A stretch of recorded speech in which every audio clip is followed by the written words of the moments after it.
ఒకసారి రుణమాఫీ కానటువంటి వాళ్ళందరూ చేయొద్దండి. ఇక్కడ ఉన్న ఒక్కరు కూడా రుణమాఫీ కావాలి. రుణమాఫీ కానటువంటి వాళ్ళందరూ కూడా ఈ ధర్నాకు వచ్చిండ్రు. ఈ ధర్నా చూసైనా రేవంత్ రెడ్డికి బుద్ధి రావాలి.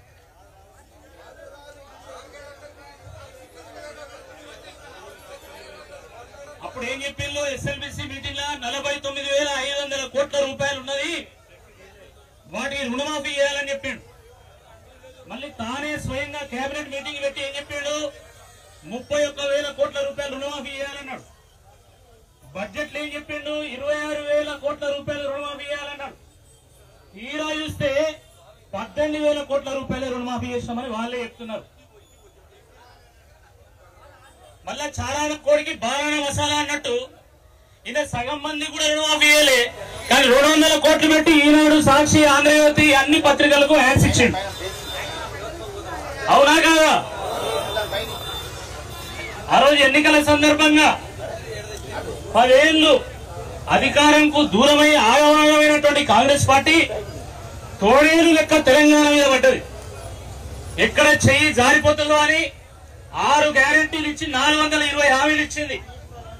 ఒకటి కొంటే ఇంకోటి ఫ్రీ అన్నట్టు, అంగట్ల సరుకుకు అర్రాసు వాడినట్టు ఎన్నికలలో హామీల పేరు మీద అర్రాసు పాట వాడి ఓట్ల పాటలో వాళ్ళు గెలవడం జరిగింది.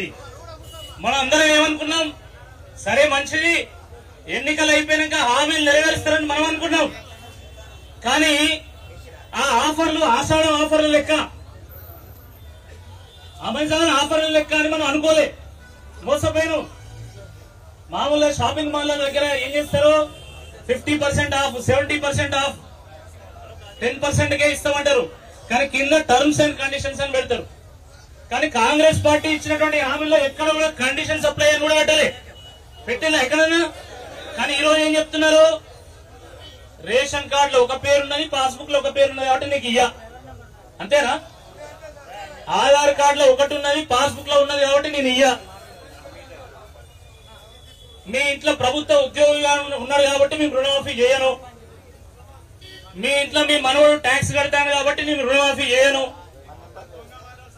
అంతేనా?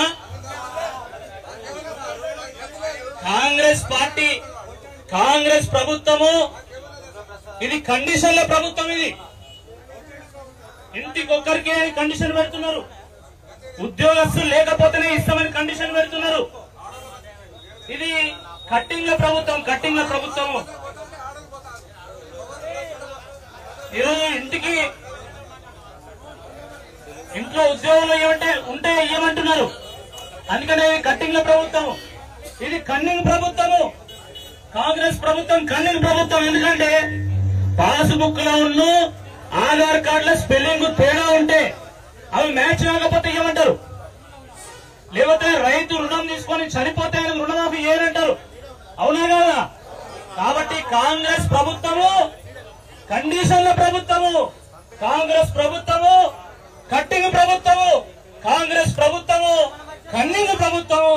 మరి ఇలాంటి ప్రభుత్వం మనకు అవసరమా లేదా? ఒక్కసారి రైతు సోదరులు ఆలోచించుకోవాల్సినటువంటి అవసరం ఉంది. మాట మాట్లాడితే ఈరోజు కేసీఆర్ గారిని విమర్శిస్తా ఉన్నారు. ఈ దేశంలో చాలా మంది పెద్ద పెద్ద డైలాగులు కొట్టిండ్రు, పెద్ద పెద్ద నినాదాలు ఇచ్చిండ్రు. జై జవాన్ జై కిసాన్ అన్నారు, గరీబీ హటావో అన్నారు, రైతే రాజు అన్నాడు. కానీ నిజంగా వ్యవసాయాన్ని సంక్షోభం నుండి గట్టెక్కించి నిజంగా వ్యవసాయదారులకు ఏమైనా చేసిండు అంటే అది కేవలం దేశ చరిత్రలో కేవలం కేసీఆర్ గారు మాత్రమే.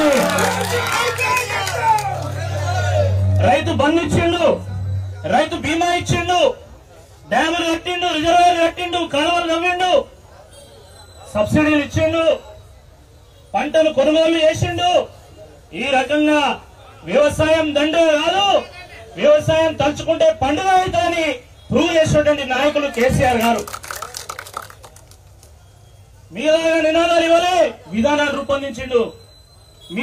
మీలాగా డైలాగులు కొట్టలే, డ్యాములు కట్టిండు. మీలాగా కహానీలు చెప్పలే, కాలువలు నవ్విండు. మీలాగా పైసలు వినలే, పథకాలు ఇచ్చిండు. మీలాగా రైతులను ఆగమాగం చేయలే, రైతు ఆత్మహత్యలను ఆపిండు. మరి అటువంటి కేసీఆర్ గారి మీద ఈ రోజు మీరు మాట మాట్లాడితే ఇదే రైతులు కన్నీరు వేస్తారని చెప్పడానికే ఈరోజు దయాకర్ రావు గారు ఈ వరంగల్ వేదికగా ఈ యొక్క ధర్నాను ఏర్పాటు చేయడం జరిగింది.